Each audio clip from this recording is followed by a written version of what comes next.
Okay. And I would just ask you all to mute yourselves so that we don't hear if we have dogs barking or children wondering what they can have for a snack or telephones ringing, that we're not distracted. So please mute yourselves. We can all unmute at the end to ask questions and make comments. And let's see, what else do I need to tell you? I think that's really about it. Oh, because of course technology is wonderful unless it isn't. And so if you for any reason get cut out or you suddenly find yourself disconnected, just connect back in. I take my video off because I keep my my eye on the waiting room, and I don't want to distract people for whoever might come into it. So that's it for me. So Susan, take it away. All right. Well, welcome everyone. Thank you very much for coming back after our month off with with the holidays. But we're coming back with an absolutely wonderful reader. I'm going to read to you what Sara sent to me. So you'll know that she is the writer in the group. So I will read it to you. Sara Letourneau's debut poetry collection, Wild Gardens, is out now through Kelsey Books. She's also a book editor and writing coach at Heart of the Story editorial and coaching services, the co-founder and co-host of the Pour Me a Poem open mic in Mansfield, Massachusetts, and the co-editor of the Pour Me a Poem anthology. Her poetry has won the 2023 Beals Prize for Poetry and the Blue Institute's 2020 Words on Water contest. Her new and upcoming work can be found in Amethyst Review, The Arts Fuse, Gyroscope Review, Nixie's Mate Review, Rituals, Remington Review, and Silver Birch Press, among others. Sara lives in Foxborough, Massachusetts, very close to where I used to live in Medway. Oh, So I know where Medway is. I lived in Medway and Norfolk and Medfield. I grew up in Medfield, so I'm going to mute myself now. So you have the stage. All right. Well, thank you so much for your for the introduction, Susan, and also thank you to Lex and the rest of the Worcester County Poetry Association for having me here tonight. And thank you to all of you who are here as well on Zoom. I really hope that you enjoy tonight's reading. And so my plan is to read mostly from Wild Gardens, but I do have a few new poems that I'm going to be sharing as well toward the end. So I'm going to kick things off with one of my favorite poems from Wild Gardens. And do we have anybody else who loves Cape Cod, who is a frequenter of Cape Cod, either during the summer or in, other times of year? Um, I grew up loving Cape Cod and spending a lot of vacations down there. So there are a lot of Cape Cod poems um, in this book. Oh, and here's Wild Gardens. So that's what it looks like. And this is an origin story of Cape Cod. Let's start at the beginning. 23,000 years ago. Your parents were the Earth and Laurentide, an ice sheet stretching from the Arctic Ocean all the way to what would later be known as the islands of Nantucket and Martha's Vineyard. If anyone had borne witness, they would have found a cold crust of white as far as the eye can see. This didn't happen all at once, of course. Patience is both virtue and necessary evil when you need about 5 centuries to emerge. But not once did you complain as leisurely your more glacial parent retreated north.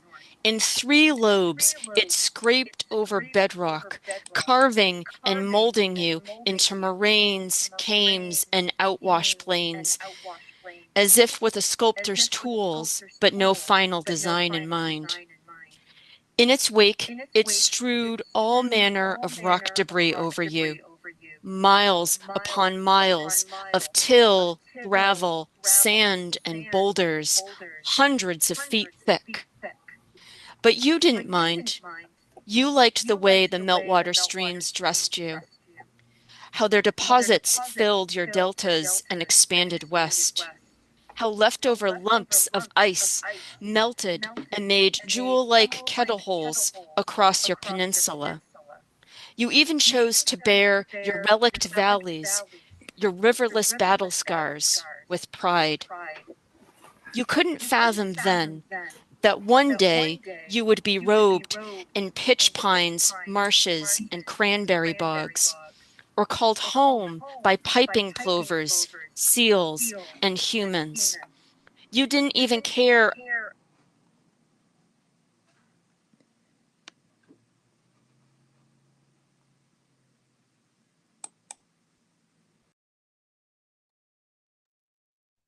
I think my audio might have accidentally gone on mute at one point. I'm not sure how that happened. I'm just going to start reading the final stanza again. Thank you. You couldn't fathom then that one day you would be robed in pitch pines, marshes, and cranberry bogs, or called home by piping plovers, seals, and humans.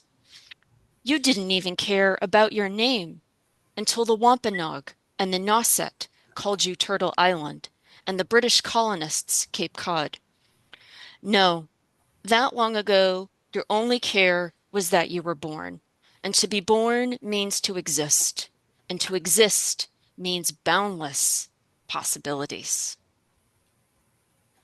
Um, I know there was an echo going at one point, but it sounds like everything has been cleared up now. I think we're all muted. So I think we're all good, Sarah. Okay, good. Thank you. No problem. So then I will move on to my next poem. So another place that has a number of poems in this book is Iceland. I've been there 3 times. It's one of my favorite places in the world, probably up there with Tuscany in Italy. Um, this next poem is named after a geothermal area that's about an hour south of the capital city of Reykjavik. Um, but the poem's not exactly about the geothermal area, as you'll find out. This is Krýsuvík. Did you remember when you were there that 5 months earlier I had shown you photos from my visit? When you drove through the Blue Mountains, did you feel the gravity of my life ghost drawing you closer? Did the steep angle of the ascent and the jostling from the black gravel road tug on your fears as they had on mine? Did you notice how Kleifarvatn, the lake without rivers, followed you for miles? And when you arrived at the thermals, did you smell it? That wall of sulfur and rotten eggs so potent that you staggered backward a few steps. Was the soil still painted in gradations of rust, ochre, and goldenrod? Was the trail veering off to the right still roped off? Did the mud pools bubble their hello? And did you answer with yours? Did you follow the echoes of my footprints along the wooden walkway and up the hillside, like you did along the streets of downtown Reykjavik, and wonder if I had seen what you were seeing? Did you know that snow and ice still limned these paths in April? Did you look down into the boiling water at the largest hot spring and catch a trace of my reflection from when I had stood in that same spot with my back to the railing, snapping a selfie? Did you, at the highest point, gaze out across the mountains and relish the same feeling of infinity, the same weightlessness? Did you know then that you loved me?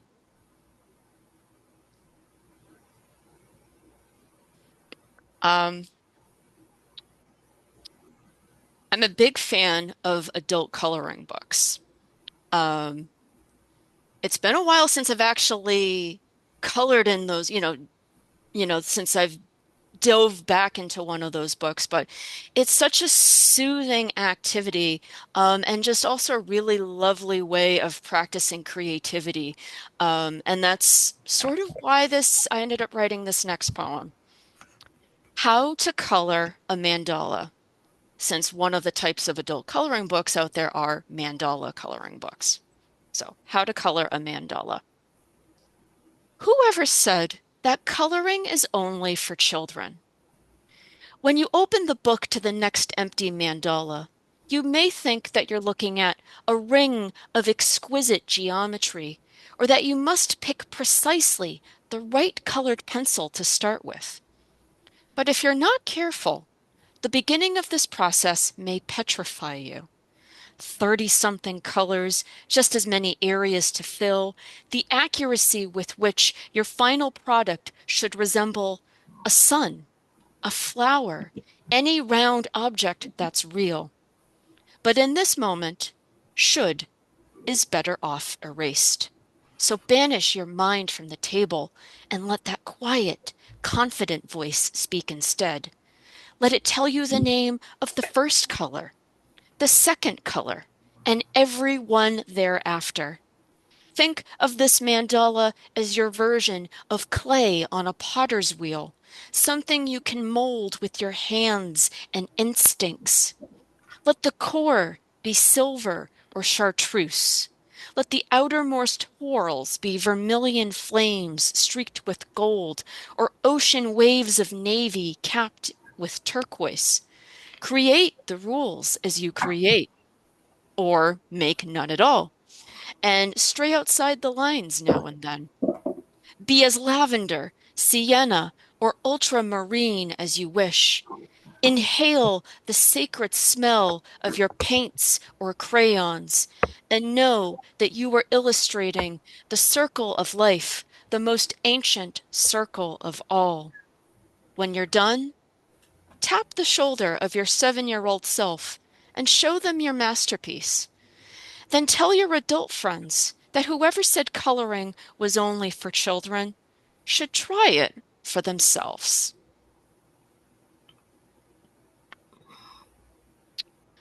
Um, this next poem has been on my mind a bit over the past year or so. I wrote the first draft a couple years after my last surviving grandparent passed away. Um, and about a year ago, one of my aunts passed away, and she was the first of my aunts and uncles to pass away. So as a result of that, the reason why I wrote this next poem, I think, has been hitting me a little harder than it had before. Head of the table.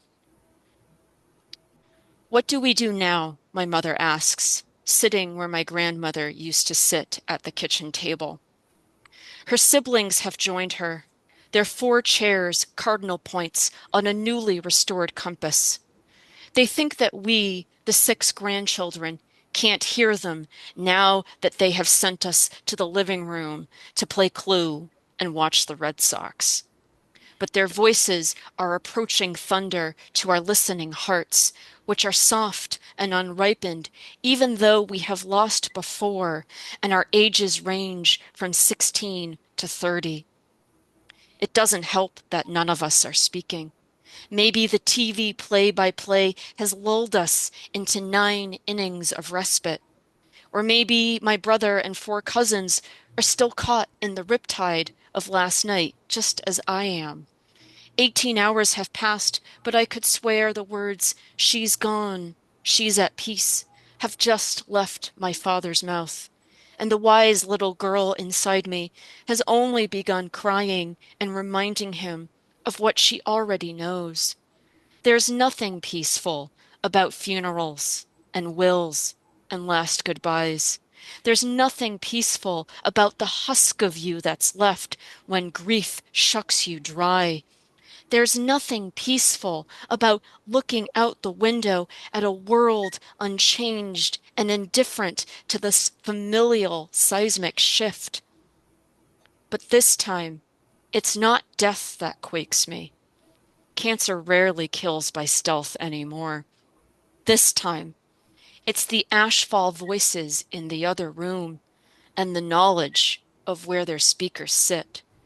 This time, it's the unspoken inheritance that will come in 20, 30 years when my brother and I will find ourselves in our own kitchen chairs, asking the same question my mother asked today, and accepting crowns that will have already begun to flicker.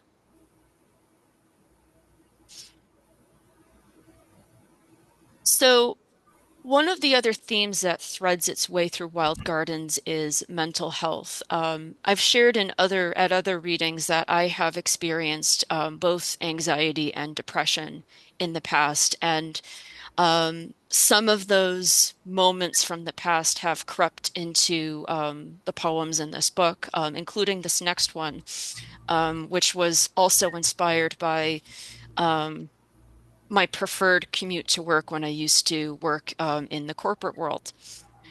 This is called Moose Hill Street Lullaby. It's named after a street in Sharon, which is one of the towns next door to me. Moose Hill Street Lullaby. Am I awake or dreaming? Some days it's hard to know when I'm driving down this street. Winding, serpentine. For 2.5 miles, it leads me away from Route 95's chokehold of traffic as I commute to work. This morning is one such morning. It's been 3 weeks since I last slept a full night, and in these early days of autumn, the falling maple seeds remind me of the nature of my thoughts, tail spinning, but never crashing because the earth retreats farther and farther away. It's a violent vigilance, this anxiety, yet so deceptively quiet that no one knows I'm suffering unless I tell them so.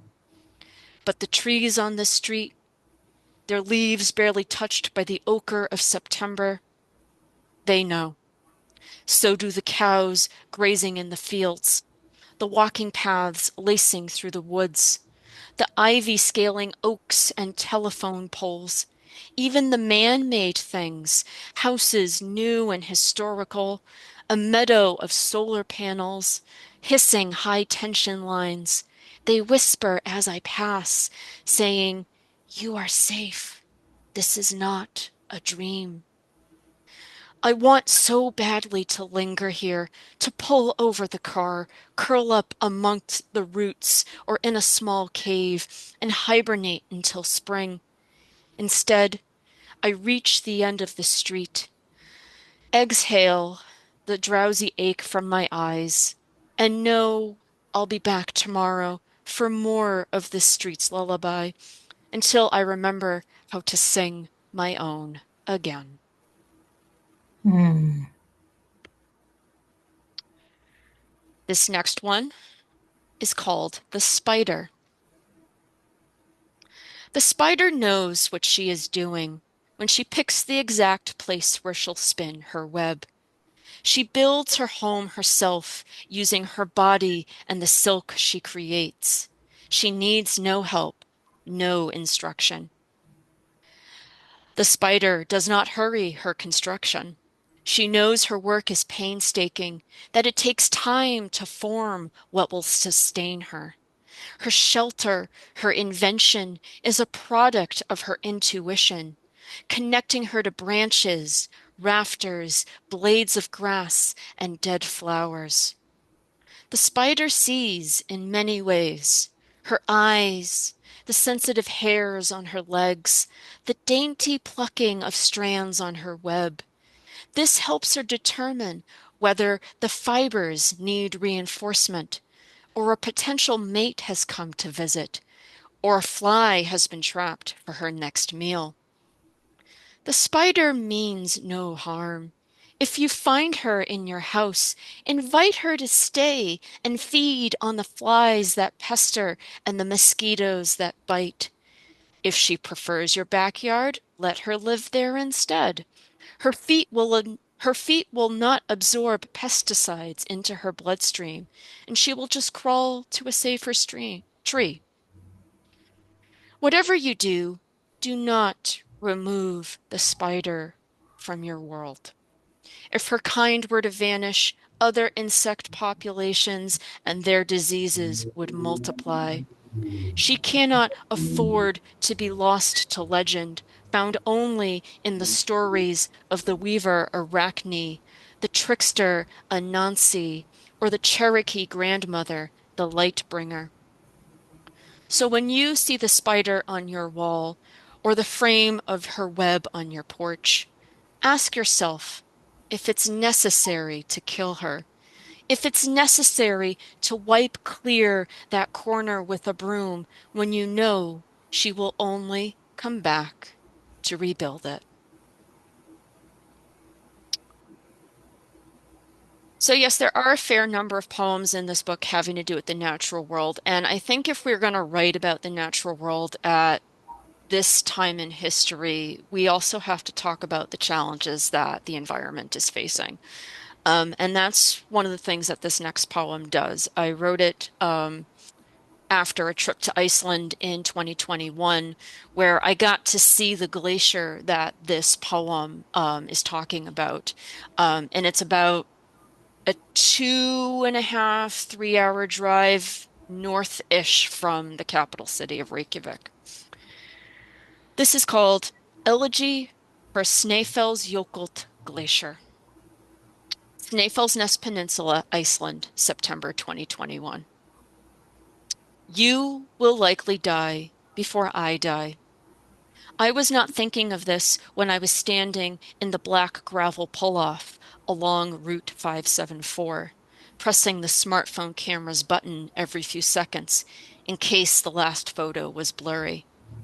In that moment, you were making an appearance, cooperating with the cloudless late summer sky and shifting your volcano's lenticular scarf to the right so I could see you. White as an Arctic fox in winter, your body of ice was dense and seemingly stationary. Later, upon checking my photos, I discovered that your beautiful crevasses and river waves, the details I had seen with the naked eye and hoped to capture by zooming in, were almost invisible. Instead, the black necks of lava rock protruding from your summit bade me not to look away. Those rocks are ill omens, I've since been told. They were first sighted 9 years ago because you are melting. There is no end I can conceive for myself that can equal the agony of yours, dissolving from the fluid, frozen state you reveled in for 700,000 years, down to the sickly 4 square miles that are left, growing thinner and thinner until you're too frail to flow, while watching your sisters in Iceland and beyond disintegrate in the same way. All the while, you're sitting with that creeping knowledge that the world will one day be an enormous Jökulhlaup, those glacial dam bursts you know so well, swallowing shorelines, flooding coastal homes and businesses, displacing and drowning their residents, depriving us of the many gifts you and your siblings share with us, like irrigation and fertile soil for our crops, fresh water for our thirst, cold air to balance our climate. I wish I could hold you out of comfort, tell you that the future might not be so bad. But what would make your passing worse? The lie to ease your pain, or the tender, well-intended gesture? The warmth I create, not with my hands, but not with my heart, but with my hands, my car, my electricity, is only bringing your eviction date closer. I am 37 years old, and if the estimates hold true, you will likely die before I die. And now I know that the rivulets and waterfalls I spotted while driving along your peninsula's coast are not meltwater, but the tear streams of a grandmother crying her last.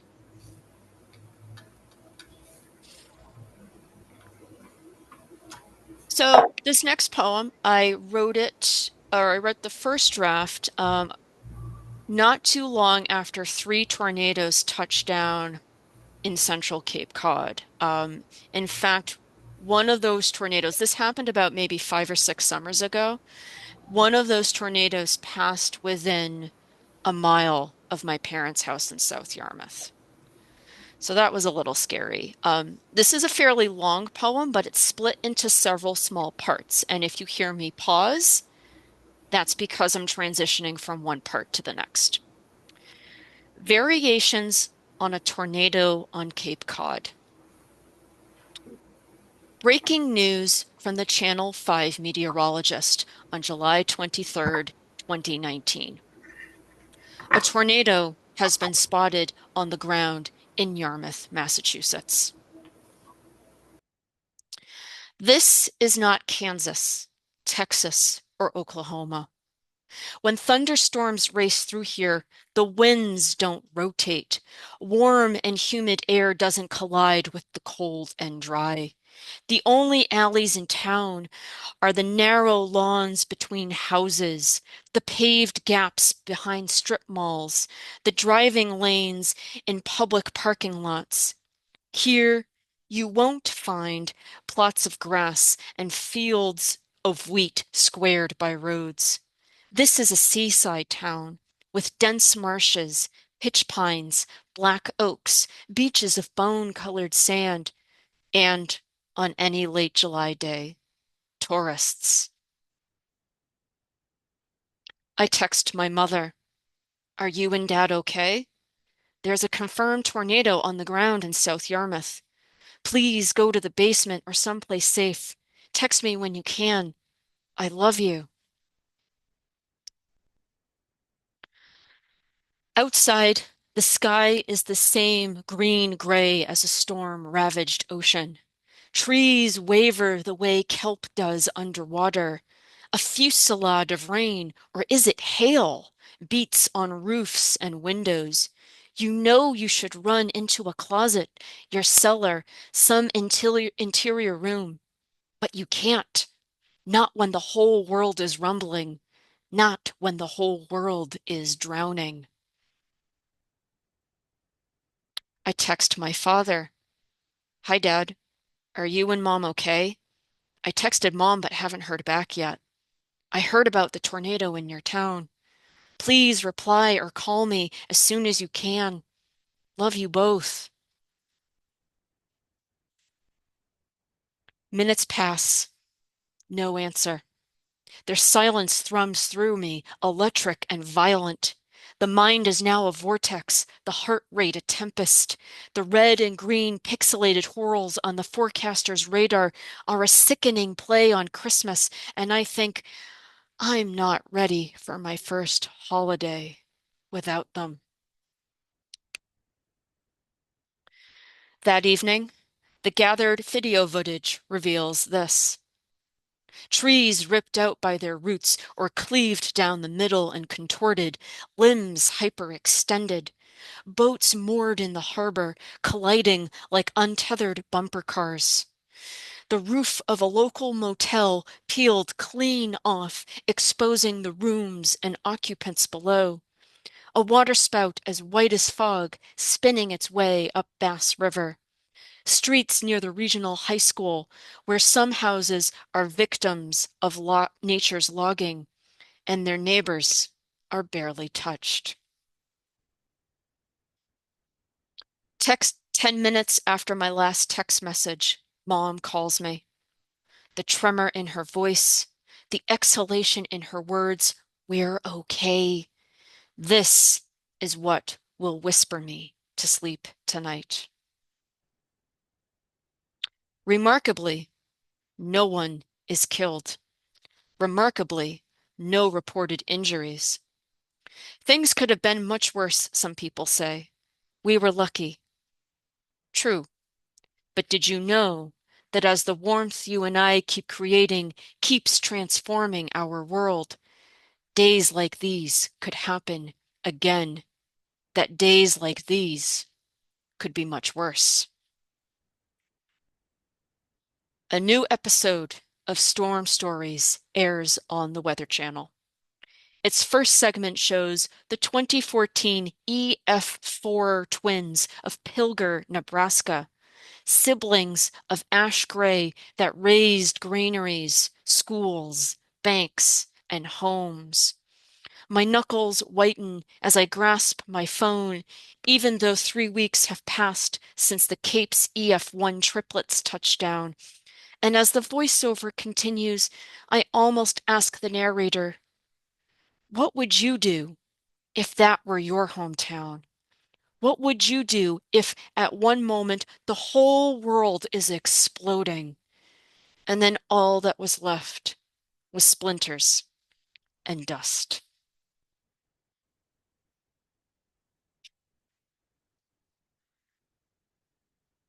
How about a couple of new poems now? I saw that I think I started around 7:08, so my plan is to read until about 7:48 to get to go the whole 40 minutes. So I may have a little bit more time than I thought to read some new stuff. So I'm going to start with a poem that I wrote after visiting the Immersive Monet and the Impressionists exhibit. And if you've ever had the opportunity to go to an immersive art exhibit, in some ways it can't really replace what you see in a true museum, but it's also a very cool experience. And this was also the poem that won the 2023 Beals Prize for Poetry. At the Immersive Monet and the Impressionists exhibit. Look, the paintings are painting themselves. One moment, a lone sailboat is floating on an amber-green mosaic of evening water before it's cross-hatched over by an impasto of sweeping azure sky and flares of autumn foliage.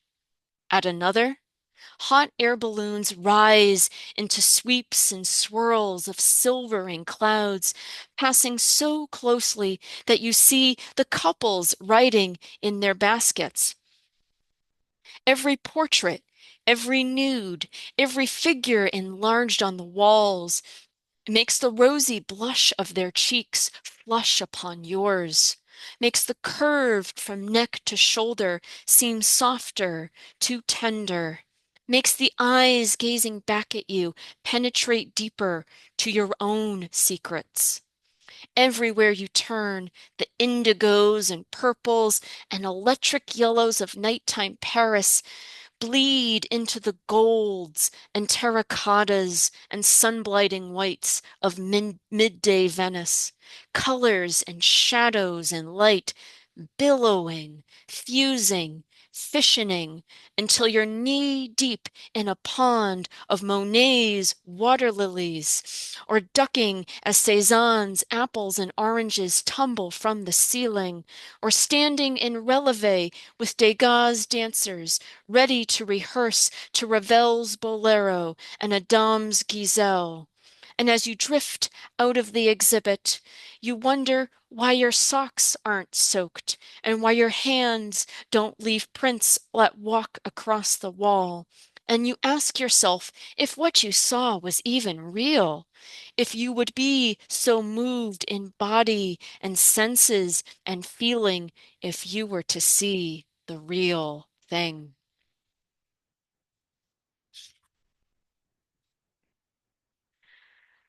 This next one is called Landscapes of Silence.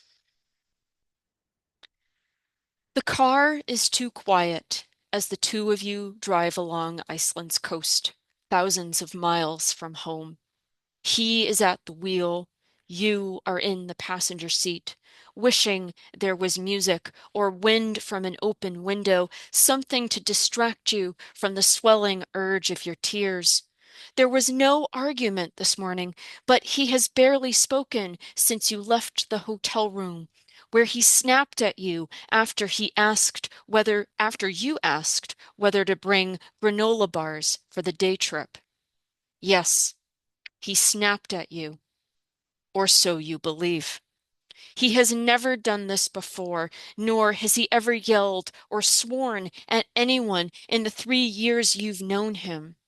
But as he drives, the absence of voices crackles around you, and you're certain he hears it too.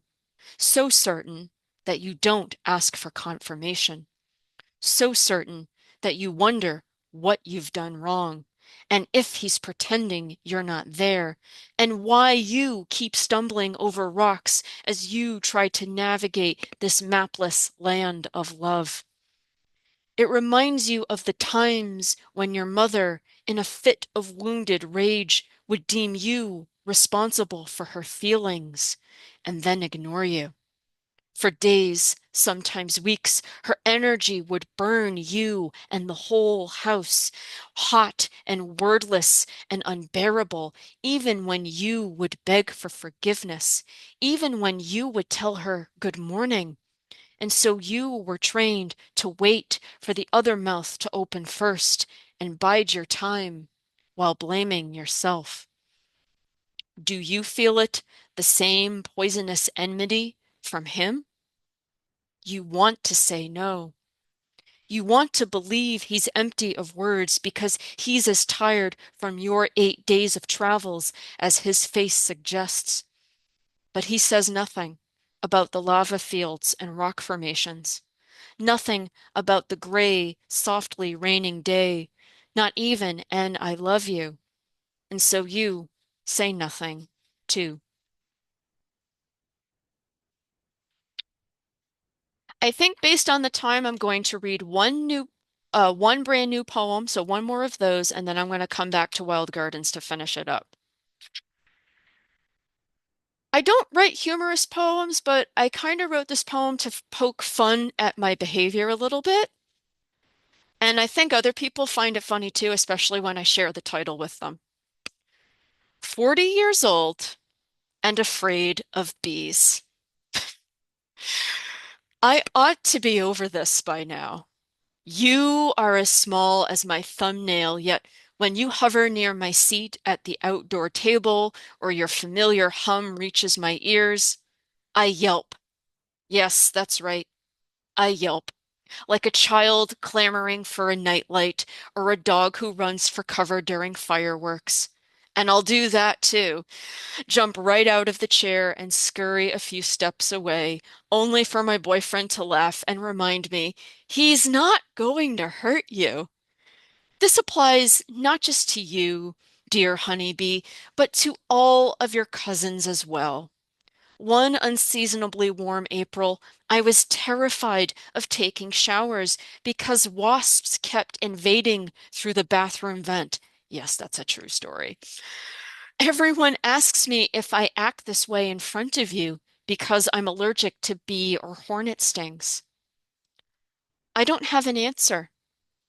I've never been stung before, nor have you and your hive ever built your papery, waxy, sticky sweet home within the walls of my brick condo building. Maybe it would help me calm down in your presence if I remembered how much this world needs you. With your resolute mission of sharing pollen between apple blossoms and rhododendrons, bean flowers, and lavender. You are responsible for so much that I love, for so much of my nourishment, that I would likely be dead without you. Maybe my boyfriend's right, and the next time a yellow jacket wants to taste our salad dressing, I'll remain still and quiet and let our visitor try some. My boyfriend once asked me, why, not why I'm afraid of you, but what I'm afraid of.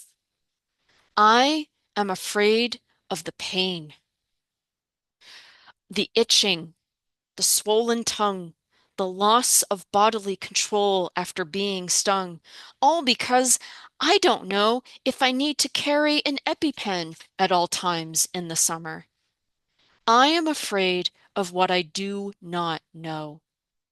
Maybe this means I need to get to know you better and let you touch me.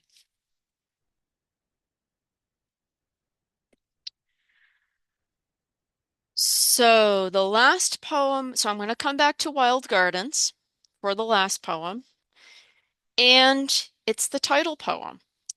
It is also an Ars Poetica. So this is a poem about the craft of writing poetry. Wild Gardens.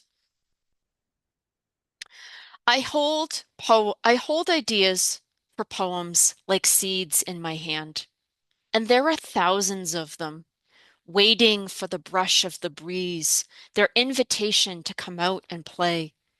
Of their own volition, they leap out of my palm into the air and land where they choose in the open meadow. These seeds all appear the same at first, smooth, round, black and brown, shining from the tender touch of morning light, until they each take root and grow of their own accord.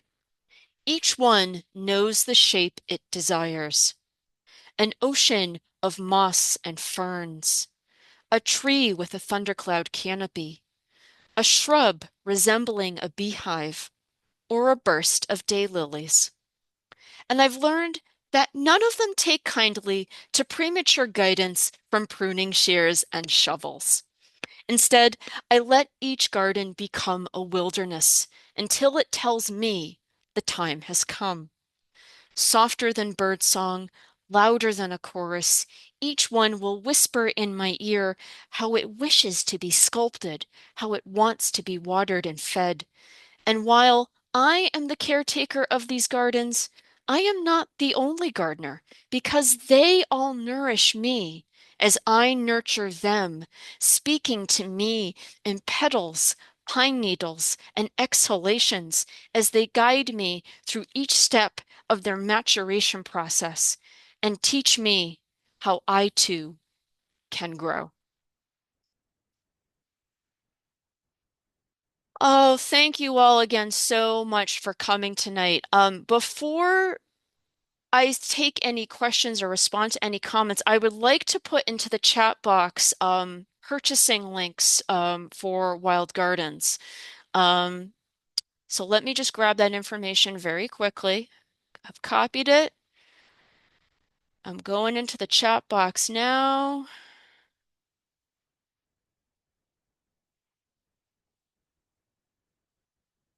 There we go. So the information is in the chat box now for those of you who are on Zoom. You can get the Wild Gardens online through Amazon, Barnes& and Noble, bookshop.org, and also my publisher, Kelsey Books. You can also order a copy of the book directly from me. So if you're interested in that, you can email me at Sara@heartofthestoryeditorial.com, or you can find me on Facebook, friend me there, and send me a direct message. And either way, we will make those arrangements for you, okay? Um, but yeah, any questions? Does anybody any feedback from anybody on tonight's reading?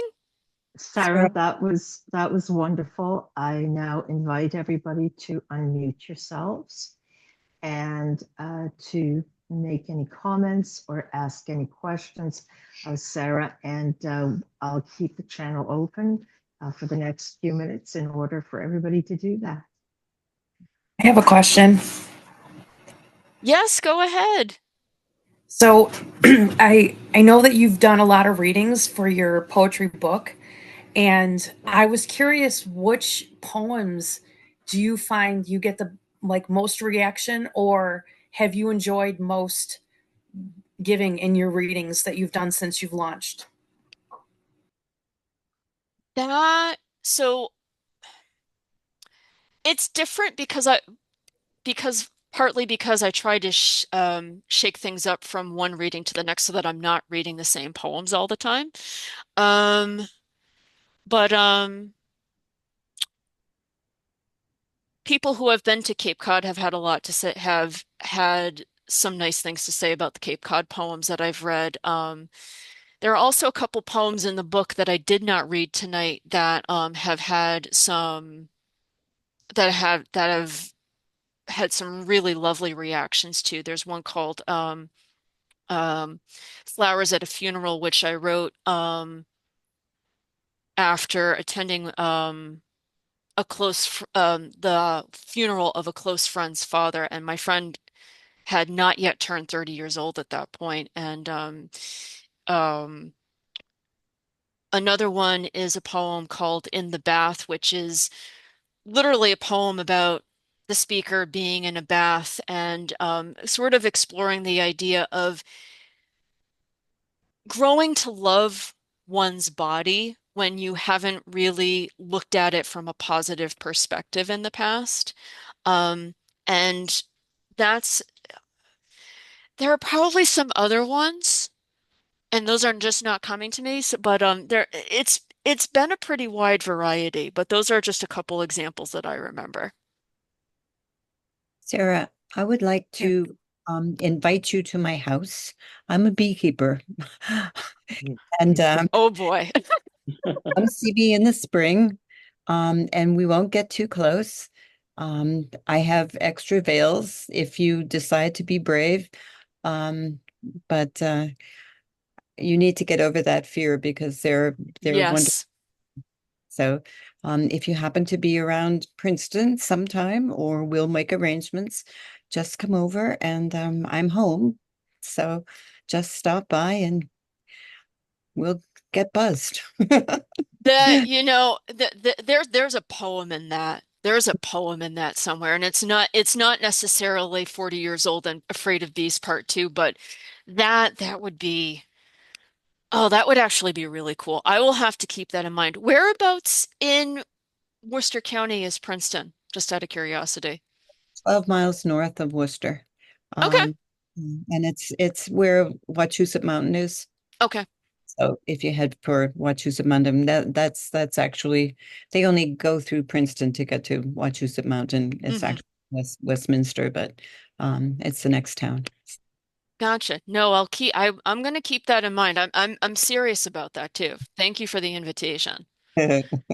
Um, I did notice there was one comment so far or question in the chat box, and I wanted to ask that real. Yes, Sarah, that's me. Nice to Yes, see you. nice Hi, to Sarah. see you too, Casey. Do you want to read your question out Well, loud, or do you? I have so many questions, but I'll ask whatever you want to answer. So, and then I might have to run to catch a baby. So do you consider yourself a political poet because you're writing about climate change, especially right now?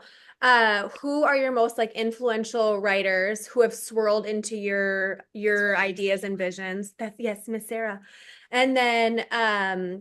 And then what would you say would be like your sequel to the book if you were to do something after this? Would it be totally different because you have such an amazing range, or do you think you would stay on this kind of trajectory and it would have like a new title? Like, tell us what you're working on.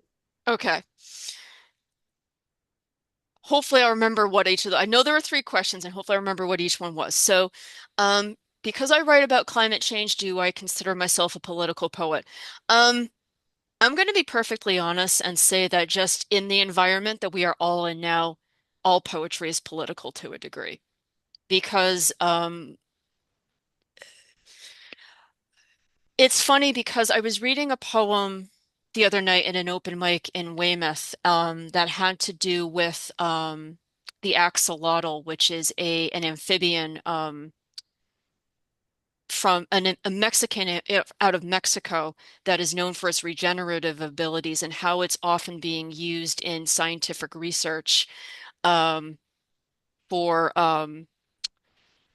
for human benefit. And as I was reading it, I'm realizing, oh, their research has stopped now, hasn't it, because of the recent NIH gag order on research and findings. You know, it's a very complicated answer, but I think in a way, yes, I suppose I am a political poet. It's not really a title that I go after. I think it's because when I approach the subjects I talk about that have those that veer into into that territory a little bit are all things that I care about to a degree. Um, and I guess when I think about politics, I think more about the government, um, which I tend to feel less comfortable talking about, but I do but it's but I know that it's not strictly that. And so, yes, I guess I am, just because it has become that way, and not because I seek it out to seek that out. Um, so the second question was about the poets that have influenced me. Mary Oliver, no surprise, probably. Um, Also loved Ursula K. Le Guin.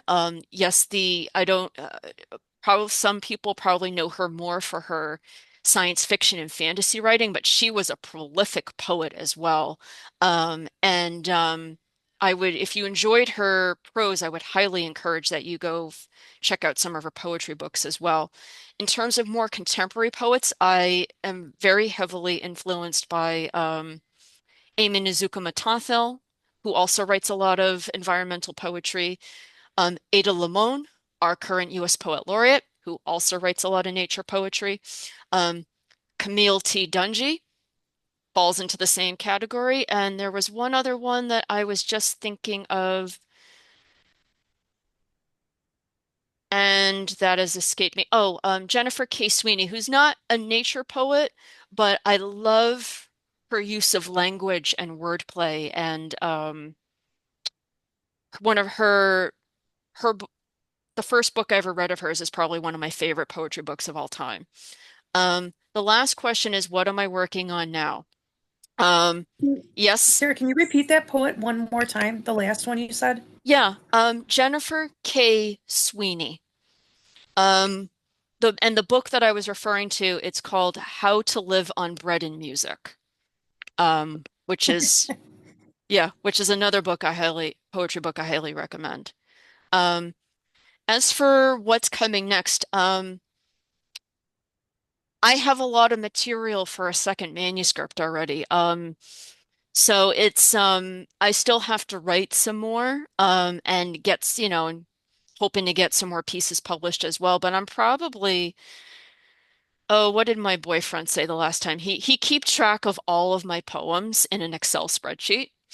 And I think I am I'm probably just a year and a half away from submitting another manuscript, which is mind-boggling. But that's so there may not you may not have to wait a whole lot too much longer for something new to come out. I was that all your questions, Casey? Yes, that was perfect. Thank you so much. We're excited for the next book over here. Okay, I'm so glad. Thank you so much. Oh, wait, you had also asked the trajectory of book two. Um, in terms of topics and themes, it's going to tread some similar territory, but it's also going to enter some new territory as well. I think that's the best way to describe that right now.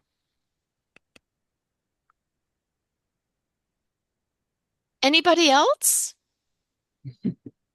Sarah, I thought that was wonderful, really enjoyable to hear you. Can you talk a little bit about the process of getting published through Kelsey? Sure. So when I sent them my manuscript, Kelsey has a very quick turnaround in terms of responses. I heard back from them within 2 weeks.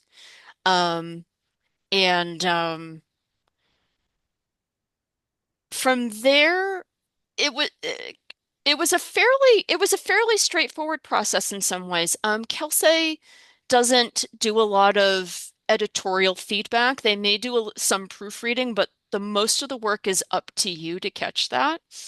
Um, so um, so after the manuscript was accepted, I had maybe 6 to 9 months, I don't remember how much time now, to send them the final version of the manuscript, um, and as well as my suggestions for cover art.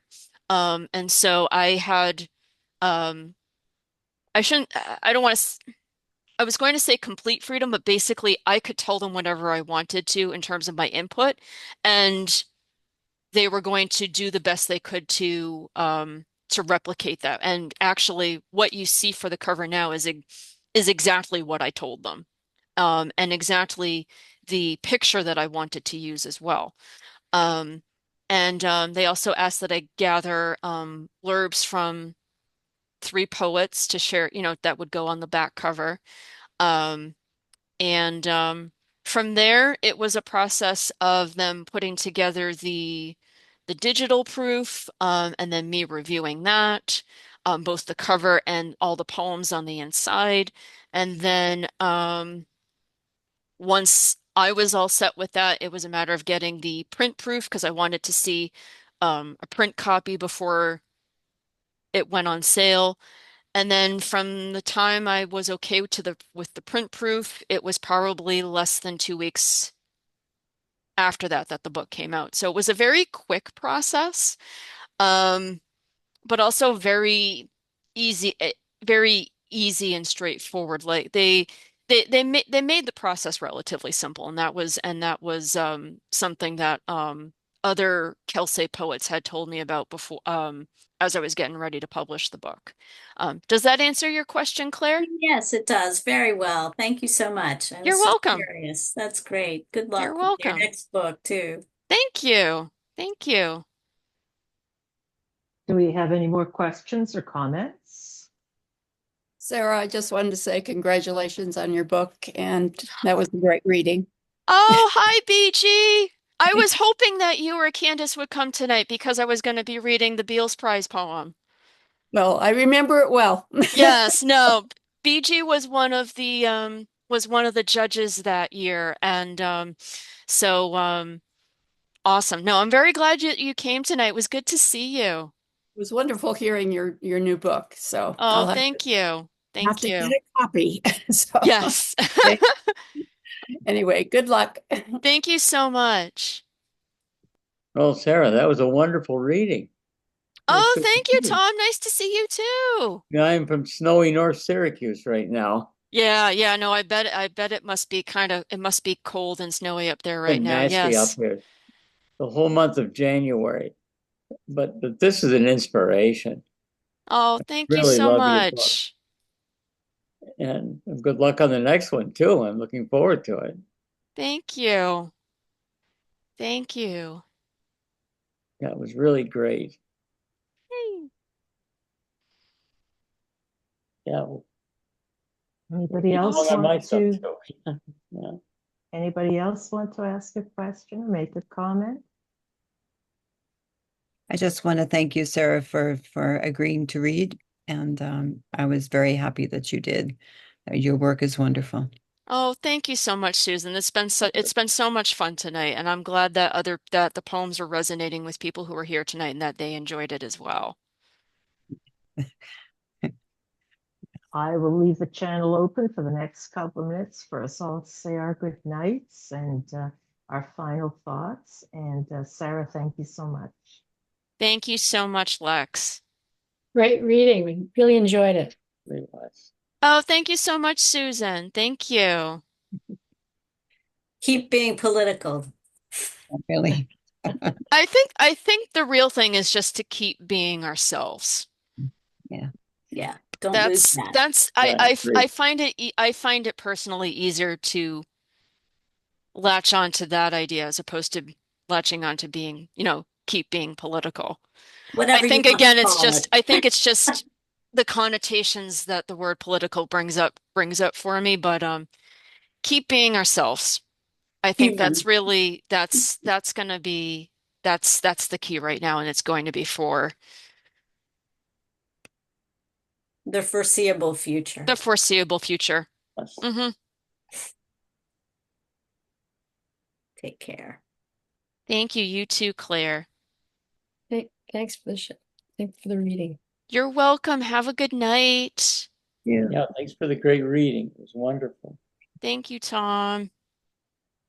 Yeah, I think you had a great range of topics that you wrote about, and I enjoyed it very much. Yeah, thank you, Sarah. Oh, thank you so much, Danny. I'm glad to hear that. I'm always a little afraid that I might go a little too far into do too much nature poetry, which I think is very easy to do when you have a book like Wild Gardens, but I always try to make sure that there is some variety, and that people get to hear some of the other themes that come through as well. So I'm glad that I'm glad that that came across to you. I just want to announce that our next Thirsty Lab reading is on the 25th of February, so it's at 7 o'clock. So please come. I'll be sending notes out to some of you who get notes, and to those of you who don't get notes, I'll try to add you to my list. So, And who's going to be the feature that night, Susan? you know something? I don't remember. Isn't that That's a- I'm sure whoever it is going to be amazing. I mean, the Thirsty Lab readings that I've Yeah. listened to in the past have all been really, really good. Is my next reader in the audience by any chance? Because I know I have some readers who I saw their names here, but maybe not. Oh, I'm glad. Talk about embarrassed. Um, But there's plenty of time to sign up for it, that's true. to get your notices for it. So, Mm. and thank you to everybody for joining us tonight. Oh, thank you. Good night now. Night, Lex. Good night, everybody. Good night, everybody, and I'm going to stop the recording now. So, for those of you who are watching Yeah. this on Zoom, we hope you enjoyed the reading as well as the Q&A and comments afterward, and see you again soon. Have a good night.